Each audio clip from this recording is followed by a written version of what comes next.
ಮಾಂಸ ಮಾಡ್ಕೊಂಡೆ ಒಂದೊಂದು ಒಂದೊಂದು ಕಾಲು ಒಂದ್ ಬದಿಗೆ, ತಲೆ ಒಂದ್ ಬದಿಗೆ, ಅದ್ರ ಹೊಟ್ಟೆ ಕರ ಒಂದ್ ಬದಿಗೆ, ಎಲ್ಲ ಒಂದೊಂದು ಬದಿ ಮಾಡಿಟ್ಟಾರೆ.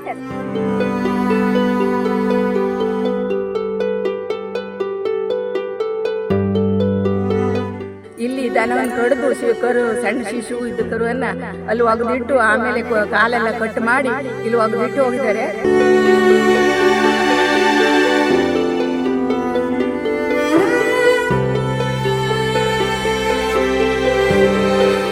ಅದು ಯಾರು ಎಂತ ಮಾಡೋಣ ಮಾಡಿ. ಇಲ್ಲಿಗೆ ನಮ್ಗೆ ಒಂದೇ ಅಲ್ಲ, ಇಲ್ಲಿಂದ 5-6 ದನ ಇದೆ ನಮ್ಮ ಏರಿಯಾದಲ್ಲಿ ಈ ತರ. ಆದ್ರೆ ಯಾರು ನಮ್ಗೆ ಪ್ರೂಫ್ ಸಿಗಲಿಲ್ಲ. ಇದು ಈ ತರ ಮಾಡಿ ನಮ್ಗೆ ಸಿಕ್ಕದೆ, ಅದೊಂದು ಕ್ರಮ ತಕೊಂಡೆ ಅದು ಅಂತ ಹೇಳಿ ಎಲ್ಲರಿಗೂ ಒಂದು ರಕ್ಷಣೆ ಕೊಡ್ಬೇಕು.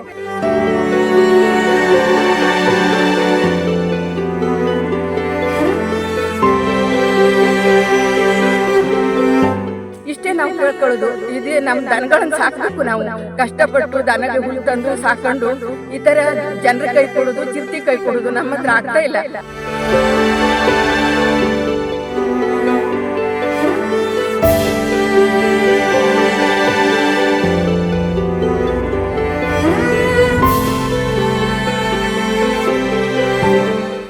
ಹೊನ್ನಾವರ ತಾಲೂಕಿನ ಸಾಲ್ಕೋಡು ಗ್ರಾಮದ ಕೊಂಡಾಕುಳಿಯಲ್ಲಿ ಗರ್ಭ ಧರಿಸಿದ್ದ ಗೋ ಹತ್ಯೆ ಮಾಡಿ ಮಾಂಸ ಕದ್ದೊಯ್ದಿದ್ದ ಪ್ರಕರಣದಲ್ಲಿ 2 ಆರೋಪಿಯನ್ನು ಹೊನ್ನಾವರ ಪೊಲೀಸರು ಬಂಧಿಸಿದ್ದು, ಓರ್ವ ಆರೋಪಿ ಬಂಧನದ ವೇಳೆ ಫೈರಿಂಗ್ ನಡೆದಿದೆ.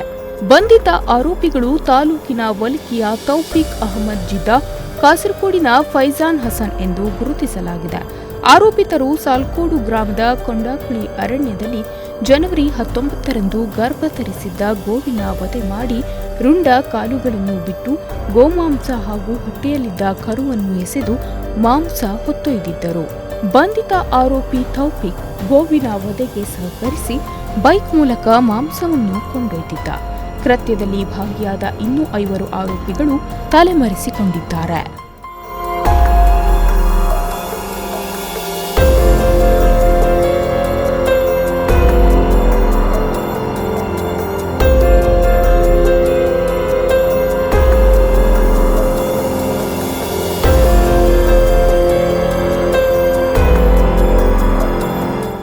ಇನ್ನು ಬಂಧಿತ ಆರೋಪಿ ಫೈಜಾನ್ ಹಸನ್ನನ್ನು ಪೊಲೀಸರು ತನಿಖೆಯ ವಿಚಾರವಾಗಿ ದುಗ್ಗೂರಿಗೆ ಕರೆದೊಯ್ದಿದ್ದಾರೆ.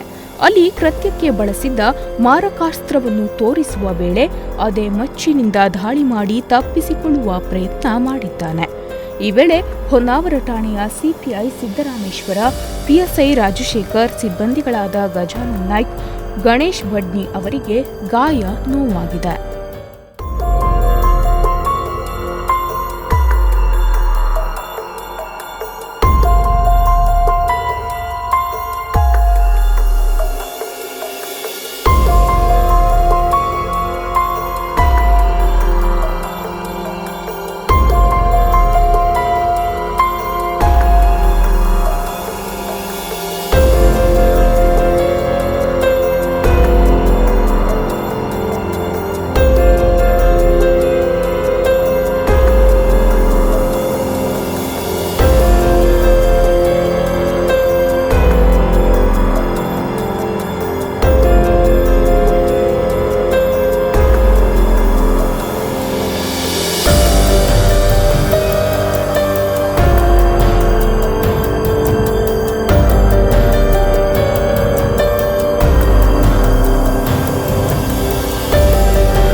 ಆರೋಪಿಯ ಹಲ್ಲೆಯಿಂದ ತಮ್ಮ ಹಾಗೂ ಸಿಬ್ಬಂದಿಗಳ ಜೀವ ರಕ್ಷಿಸಿಕೊಳ್ಳಲು ಸಿಪಿಐ ಸಿದ್ದರಾಮೇಶ್ವರ ಆರೋಪಿಯ ಕಾಲಿಗೆ ಗುಂಡಿನ ದಾಳಿ ಮಾಡಿದ್ದಾರೆ. ಗಾಯಗೊಂಡ ಪೊಲೀಸ್ ಅಧಿಕಾರಿ ಹಾಗೂ ಸಿಬ್ಬಂದಿಗಳು ಹೊನ್ನಾವರ ಸರ್ಕಾರಿ ಆಸ್ಪತ್ರೆಯಲ್ಲಿ ಚಿಕಿತ್ಸೆ ಪಡೆದಿದ್ದು ಪ್ರಾಣಾಪಾಯದಿಂದ ಪಾರಾಗಿದ್ದಾರೆ. ಗುಂಡಿನ ದಾಳಿಯಿಂದ ಗಾಯಗೊಂಡ ಆರೋಪಿಯನ್ನು ಕಾರವಾರ ಆಸ್ಪತ್ರೆಗೆ ಸ್ಥಳಾಂತರಿಸಲಾಗಿದೆ. ಇನ್ನು ಪೊಲೀಸ್ ಸಿಬ್ಬಂದಿಗಳ ಮೇಲೆ ಹಲ್ಲೆ ಆಗಿರುವ ಹಿನ್ನೆಲೆ ಎಸ್ಪಿ ನಾರಾಯಣ್ ಅವರು ಹೊನ್ನಾವರ ತಾಲೂಕು ಆಸ್ಪತ್ರೆಗೆ ಭೇಟಿ ನೀಡಿ ಹಲ್ಲೆಗೊಳಗಾದ ಸಿಬ್ಬಂದಿಗಳ ಆರೋಗ್ಯಕ್ಷೇಮ ವಿಚಾರಿಸಿ ಘಟನೆಯ ವಿವರ ಪಡೆದರು. ಹೆಚ್ಚಿನ ಚಿಕಿತ್ಸೆ ಅಗತ್ಯವಿದ್ದಲ್ಲಿ ಕಾರವಾರಕ್ಕೆ ಕೊಂಡೊಯ್ಯುವ ವ್ಯವಸ್ಥೆ ಮಾಡುವಂತೆ ತಹಶೀಲ್ದಾರ್ ಪ್ರವೀಣ್ ಪರಾಂಡೆ ಹಾಗೂ ವೈದ್ಯಾಧಿಕಾರಿಗಳಿಗೆ ಸೂಚಿಸಿದರು.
ನಂತರ ನುಡಿಸಿರಿ ವಾಹಿನಿಯೊಂದಿಗೆ ಮಾತನಾಡಿದ ಎಸ್ಪಿ, ದುಗ್ಗೂರು ರಸ್ತೆ ಹತ್ತಿರ ಆರೋಪಿತ ಫೈಜಾನ್ನಿಂದ ಆಯುಧ ಜಪ್ತಿಗಾಗಿ ಪಂಚನಾಮೆ ಜರುಗಿಸಲು ಕರೆದುಕೊಂಡು ಹೋದ ಸಂದರ್ಭದಲ್ಲಿ ಸಿಪಿಐ ಸಿದ್ದರಾಮೇಶ್ವರ ಮತ್ತು ಪಿಎಸ್ಐ ರಾಜಶೇಖರ್ ವಂದಲಿ ಸೇರಿದಂತೆ ಸಿಬ್ಬಂದಿಗಳ ಮೇಲೆ ಹಲ್ಲೆ ಮಾಡಿ ತಪ್ಪಿಸಿಕೊಳ್ಳಲು ಯತ್ನಿಸಿದಾಗ ಪೊಲೀಸರು ಆರೋಪಿ ಕಾಲಿಗೆ ಗುಂಡು ಹಾರಿಸಿದ್ದಾರೆ.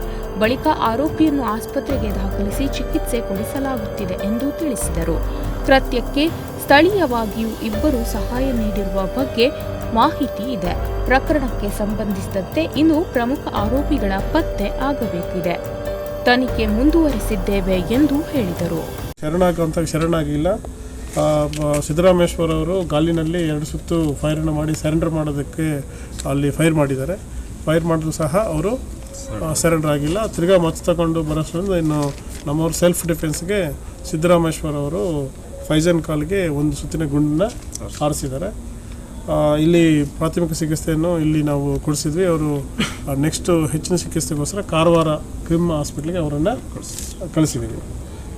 ಈ ಕೇಸಲ್ಲಿ ಈಗ ನಮ್ಮೆಲ್ಲ ಅಧಿಕಾರಿಗಳು ಇಲ್ಲಿ ಹಾಸ್ಪಿಟ್ಲಲ್ಲಿ ಅಡ್ಮಿಟ್ ಆಗಿದ್ದಾರೆ. ಡಾಕ್ಟರ್ಸ್ ನಿರ್ಧಾರ ಮಾಡ್ತಾರೆ ಅದಕ್ಕೆ ಸಂಬಂಧಪಟ್ಟಂಗೆ ಅವ್ರ ಫ್ಯಾಮಿಲೀಸ್ಗೆ ಎಲ್ಲರೂ ನಾವು ಮಾತಾಡಿದ್ವಿ. ಅವರು ಅದನ್ನು ನಮ್ಮ ತಾಲೂಕಾ ದಂಡಾಧಿಕಾರಿಗಳು ಮತ್ತು ನಮ್ಮ ಜಿಲ್ಲಾಧಿಕಾರಿಗಳು ಎಲ್ಲರೂ ಮತ್ತು DHO ಅವರೆಲ್ಲ ಮಾತಾಡಿ ಅವರು ಟ್ರೀಟ್ಮೆಂಟ್ಗೆ ಮಾಡ್ತಾರೆ. ಮತ್ತು ಆರೋಪಿಗೆ ಸಹ ಟ್ರೀಟ್ಮೆಂಟ್ ನಡೆಯುತ್ತೆ. ಬಟ್ ಈ ಕೇಸಲ್ಲಿ ಇನ್ನೊಬ್ಬನ ಅರೆಸ್ಟ್ ಮಾಡಿದ್ವಿ. ಅವನ ಹೆಸರು ತೌಫಿಕ್. ಅವನ ಆರೋಗ್ಯದಲ್ಲಿ ಸಹ ಏರುಪೇರಾಗಿರೋದ್ರಿಂದ ನ್ಯಾಯಾಂಗ ಬಂಧನ ಕೊಟ್ಟಿದ್ದಾರೆ. ಅವನು ಸಹ ಸದ್ಯದಲ್ಲೇ ಹಾಸ್ಪಿಟ್ಲಲ್ಲಿ ಸೇರ್ತೀವಿ. ಒಟ್ಟಾರೆ ಈ ಪ್ರಕರಣದಲ್ಲಿ ಇನ್ನೂ ನಮಗೆ ಪ್ರಮುಖ ಆರೋಪಿಗಳಾದಂಥ, ಯಾಕಂದರೆ ನಾನು ಮೀಡಿಯಾ ಮುಂದೆ ನಾನು ಹೇಳ್ತಾ ಇದ್ದೀನಿ, ಆರೋಪಿಗಳು ಯಾರಂತ ನಮಗೆ ಈ ಪ್ರಕರಣವನ್ನು ಬೇದನೆ ಮಾಡಿದ್ದಾರೆ. ಮತ್ತು ಅವರಿಗೆ ಸಹಾಯ ಮಾಡಿದಂಥ ಸ್ಥಾನಿಕರು ಇಬ್ಬರು ಇತರರು ಯಾರಿದ್ದಾರೆ ಅವ್ರನ್ನ ನೀಡುವಂಥ ಕೆಲಸ ಬಾಕಿ ಇದೆ. ಟೀಮ್ಸು ನಾವು ನಮ್ಮ ಅಡಿಷನಲ್ SP ಅವರು ಮತ್ತು ನಮ್ಮ ಪೊಲೀಸ್ ಸಿಬ್ಬಂದಿ ಇದ್ದಾರೆ, ಇಲ್ಲೇ ಕ್ಯಾಂಪ್ ಹಾಕಿದ್ರು. ನಾನು 4 ದಿವಸ ಇಲ್ಲಿ ಕ್ಯಾಂಪ್ ಹಾಕಿದ್ದೆ. ನಾವು ಇವತ್ತು ಪ್ರಕರಣ ಬೇದಿನ ಮಾಡಿದ್ದೀವಿ ಅಂದರೆ ಅದು ಕೇವಲ ಜನರ ಒಂದು ಸಹಕಾರದಿಂದ. ಯಾವುದೇ ಟೆಕ್ನಿಕಲ್ ಡೀಟೇಲ್ಸ್ ನಮಗೆ ಸಿಕ್ಕಿಲ್ಲ. ಯಾವುದೇ ಟವರ್ ಡಂಪು ನೀವೇನು ತಾವು ಮಾಧ್ಯಮ ಮಿತ್ರರೆಲ್ಲ ನೋಡಿರ್ತೀರ, ಅದು ಏನೂ ಇರಲಿಲ್ಲ. ಇದು ಬೇಸಿಕಲಿ ನಮ್ಮ ಪೊಲೀಸ್ ಕಾನ್ಸ್ಟೇಬಲ್ಸು, ನಮ್ಮ ಬೀಟಿಂಗ್ ಕಾನ್ಸ್ಟೇಬಲ್ಸು, ನಮ್ಮ ಹೊನ್ನಾವರ ಪೊಲೀಸ್ ಅವರು ನಿರಂತರವಾಗಿ ಅದು ಇದ್ರ ಮೇಲೆ ಬಿದ್ದಿದ್ದರಿಂದ ಈ ಪ್ರಕರಣ ಈಗ ಬಂತು. ಈ ಗೋ ಹತ್ಯೆ ಸಂಬಂಧಪಟ್ಟಂಗೆ ಕರ್ನಾಟಕ ಸರ್ಕಾರ, ಘನ ಸರ್ಕಾರ ಯಾವುದೇ ಕಾರಣಕ್ಕೆ ಇದನ್ನು ಕ್ಷಮಿಸೋದಿಲ್ಲ ಅಂತ ಮಾತು ಕೊಟ್ಟಿದ್ದಾರೆ. ಮತ್ತು ಈಗಾಗಲೇ ನಾವು ಉತ್ತರ ಕನ್ನಡ ಜಿಲ್ಲೆಯಲ್ಲಿ 866 ಎಮ್ಮೆಗಳನ್ನ ನಾವು ಜನಗಳನ್ನ ಕಸಾಯಿಖಾನೆಗಳನ್ನ ರಕ್ಷಣೆ ಮಾಡಿದ್ದೀವಿ. ಗೋಶಾಲೆಗಳಿಗೆ ನಾವು ಕೊಟ್ಟಿದ್ದೀನಿ, ರಕ್ಷಣೆ ಮಾಡಿದ್ವಿ. 438 ಆರೋಪಿಗಳನ್ನ ಇವನವರೆಗೆ ಕಳೆದ 5 ವರ್ಷದಲ್ಲಿ ನನ್ನಿಂದ ಹಿಡಿದು ಹಿಂದೆ ಕೆಲಸ ಮಾಡಿದಂಥ ಎಲ್ಲ SPಗಳು ಕೆಲಸ ಮಾಡಿದ್ದಾರೆ, ಆಫೀಸರ್ಸ್ ಕೆಲಸ ಮಾಡಿದ್ದಾರೆ. ದನದ ಮಾಂಸ ಕಟ್ ಮಾಡಿದಂತಹ 43 ಪ್ರಕರಣಗಳಲ್ಲಿ ಮದುವೆ ಊಟಕ್ಕಾಗಿ ಗೋಮಾಂಸ ಸಾಗಾಟ ಮಾಡಿದ್ದು ಆರೋಪಿತರು ವಾಟ್ಸ್ಆಪ್ ಮೂಲಕ ಮಾಹಿತಿ ವಿನಿಮಯ ಮಾಡಿಕೊಂಡು ಆನ್ಲೈನ್ ಮೂಲಕವೇ ಹಣ ವರ್ಗಾವಣೆ ಮಾಡಿಕೊಂಡಿದ್ದಾರೆ ಎಂದು ಮಾಹಿತಿ ನೀಡಿದರು. ಆಗಲಿ ಅಥವಾ ನಮ್ಮ ಎಲ್ಲ ಜಮಾತ್ ಅವ್ರಿಗೆ ನಾನು ರಿಕ್ವೆಸ್ಟ್ ಮಾಡೋದು, ಅವರೆಲ್ಲರೂ ಹೇಳಿದ್ದಾರೆ. ಮೊನ್ನೆನೇ ಭಟ್ಕಳದಲ್ಲಿ ಅವರು ಈ ಥರ ಯಾರು ಕಳ್ಳರಿದ್ದಾರೆ ಅವ್ರ ಸಮಾಜನೇ ಬಹಿಷ್ಕಾರ ಮಾಡಿದೆ. ಅವ್ರ ಶಾಪ್ಸ್ನ ಬಂದ್ ಮಾಡಿದ್ದೀವಿ. ಈಗ ಮೊನ್ನೆ DSP ಅವರ ಒಂದು ನೇತೃತ್ವದಲ್ಲಿ ಸುಮಾರು ಮತ್ತು ನಮ್ಮ ತಹಶೀಲ್ದಾರ್ ಅವರ ಒಂದು ನೇತೃತ್ವದಲ್ಲಿ ಸುಮಾರು 63 ಏನು ಮಟನ್ ಶಾಪ್ಸ್ ಇದೆ ಅದನ್ನೆಲ್ಲ ನಾವು ಕ್ಲೋಸ್ ಮಾಡಿಸಿದ್ವಿ. ಹೀಗಾಗಿ ಅವ್ರಿಗೆ ಹೇಳಿದ್ದಿಷ್ಟೇ, ಗ್ರಾಮ ಪಂಚಾಯತಿಯಿಂದ ಮತ್ತು ಕಸಾಯಿಖಾನೆಗೆ ಸಂಬಂಧಪಟ್ಟ ಲೈಸೆನ್ಸ್ ತೆಗೆಯೋ ಗಂಟ ಇದ್ಯಾವುದು ಇಲ್ಲೀಗಲ್ ಕಸಾಯಿಖಾನೆಗಳು ನಾವು ಅವಕಾಶ ಕೊಡೋದಿಲ್ಲ ಅಂತ ತಾಲೂಕಾಡಳಿತ ದೃಢವಾದಂತಹ ಒಂದು ನಿರ್ಧಾರ ತಗೊಂಡಿದೆ. ನಾವು ಪೊಲೀಸ್ ಅದನ್ನು ನಾವು ಸಪೋರ್ಟ್ ಮಾಡ್ತೀವಿ. ಆಮೇಲೆ ಇವತ್ತು ಇನಾಯತುಲ್ಲಾ ಶಾಬಂದ್ರಿ ಅವರು ಇರ್ಬೋದು, ಮತ್ತು ನಮ್ಮ ಟೊಂಕಾದ ಜಮಾತ್ ಅಧ್ಯಕ್ಷ ಅಂತ ಅಮ್ಜಾದ್ ಅವರು ಇರ್ಬೋದು, ಮಲ್ಕೀನ ಅವರು ಅಮ್ಜಾದ್ ಇರ್ಬೋದು, ಎಲ್ಲರೂ ಸಹ ಇದರಲ್ಲಿ ಹಿಂದೂ ಅಥವಾ ಮುಸ್ಲಿಂ ಅನ್ನೋದು ಬಿಟ್ಟು ಇದನ್ನು ಎಲ್ಲರೂ ಒಟ್ಟಾಗಿ ಖಂಡನೆ ಮಾಡಿ ಪೊಲೀಸ್ಗೆ ಸಹಾಯ ಮಾಡೋದ್ರಿಂದಲೇ ಇದಾಗಿದೆ. ಮತ್ತು ಮಾಧ್ಯಮ ಮಿತ್ರರು ವಿಶೇಷವಾಗಿ ನಮ್ಮ ಉತ್ತರ ಕನ್ನಡ ಮತ್ತು ಹೊನ್ನಾವರದ ಪ್ರಜ್ಞಾವಂತ ತಾವು ಯಾರು ಇದ್ದೀರಾ, ಈ ಪ್ರಕರಣವನ್ನು ಯಾವುದೇ ಒಂದು ಸಮುದಾಯಕ್ಕೆ ಅಥವಾ ಇನ್ನೊಂದು ಯಾವುದಕ್ಕೆ ಅಂಟಿಸ್ತೀರಾ, ವಾಸ್ತವ ಪರಿಸ್ಥಿತಿಯನ್ನು ತಾವು ತಿಳಿಸಿ ಸಮಾಜದಲ್ಲಿ ಒಂದು ಶಾಂತಿಯನ್ನು ಕಾಪಾಡುವಂಥ ಕೆಲಸ ತಾವು ಮಾಡಿದರೆ ಅದಕ್ಕೆ ನನ್ನ ಅನಂತ ಧನ್ಯವಾದಗಳು. ಈಗ ನಮ್ಮ ನಾಳೆ ರಿಪಬ್ಲಿಕ್ ಡೇ ಫಂಕ್ಷನ್ ಇರೋದ್ರಿಂದ ಬೇರೆ ಬೇರೆ ಕೆಲಸಗಳು ಈ ವೇಳೆ ಹೆಚ್ಚುವರಿ ಪೊಲೀಸ್ ಅಧೀಕ್ಷಕ M Jagadish, Bhatkal DYSP Mahesh K, PI Santosh Kaikidi ಮೊದಲಾದವರು ಉಪಸ್ಥಿತರಿದ್ದರು. ಗೋವು ಹತ್ಯೆ ಪ್ರಕರಣದಲ್ಲಿ ಪೊಲೀಸರ ಮೇಲೆ ಮಾರಕಾಸ್ತ್ರಗಳಿಂದ ಹಲ್ಲೆ ಮಾಡುವಷ್ಟರ ಮಟ್ಟಿಗೆ ಮುಂದುವರೆದಿರುವುದನ್ನು ಅವಲೋಕಿಸಿದರೆ ಈ ಜಾಲ ಇಂತಹ ಕೃತ್ಯದಲ್ಲಿ ಪಳಗಿದವರು ಎನ್ನುವ ಮಾತು ಕೇಳಿಬಂದಿದೆ. ಒಟ್ಟಾರೆ ಈರ್ವರು ಆರೋಪಿಗಳು ಪೊಲೀಸರ ಕೆಡ್ಡಾಕ್ಕೆ ಬಿದ್ದಿದ್ದು, ಇನ್ನುಳಿದ ಆರೋಪಿಗಳ ಶೀಘ್ರವಾಗಿ ಬಂಧನವಾಗಬೇಕೆನ್ನುವ ಆಗ್ರಹ ಕೇಳಿಬಂದಿದೆ.